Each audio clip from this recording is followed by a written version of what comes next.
Ministério Finanças alohela revisão da Lei Imposto Valor Acrescentado, (IVA), no prepara para workshop nebe se realiza em agosto a setembro, tinangue, rodihalo disseminação. Ministra Finanças Santina Viegas Cardoso dihan,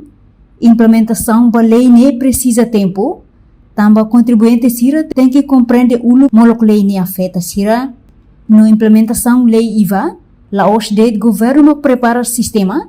mas be sira nebe se aplica lei nemos precisa mecanismo rasik, tamba ne Ministério se halo uluk disseminação bakaf, hodi hetam feedback molok apresenta ba Conselho Ministro, no submete ba Parlamento Nacional.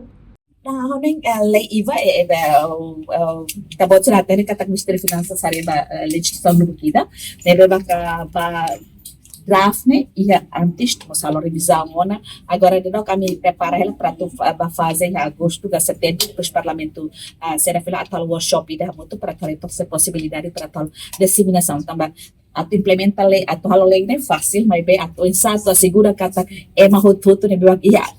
ikus mai com hide implementar lei se é feito basira sira tem entender dia lei incluímos também IVA né lá o governo vai preparar sistema sira ne bebak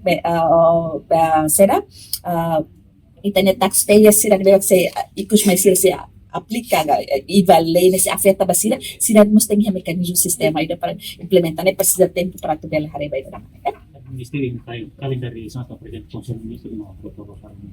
Nah, agora dok kami sehari ela ba pensar dissemina uluk lai draft ne ba hototo para tu bela heta feedback antes ita bela tudo babe a aprovação Conselho Ministro no parlamento. Ihamos objetivo principal husi lei IVA ne mak atu hasar receitas doméstica no menos dependência estado ba fundo minerai além de nemos bela serve atu moderniza sistema fiscal rai larang no promove crescimento econômico nível sustentável. Portanto, o objetivo específico LIUMAC atu aumenta receitas, diversifica a economia, distribui justiça fiscal, inclui moderniza sistema onde aumenta a eficiência e recolhe imposto. Reportagem Epifânia de Carvalho, Televisão Timor Post.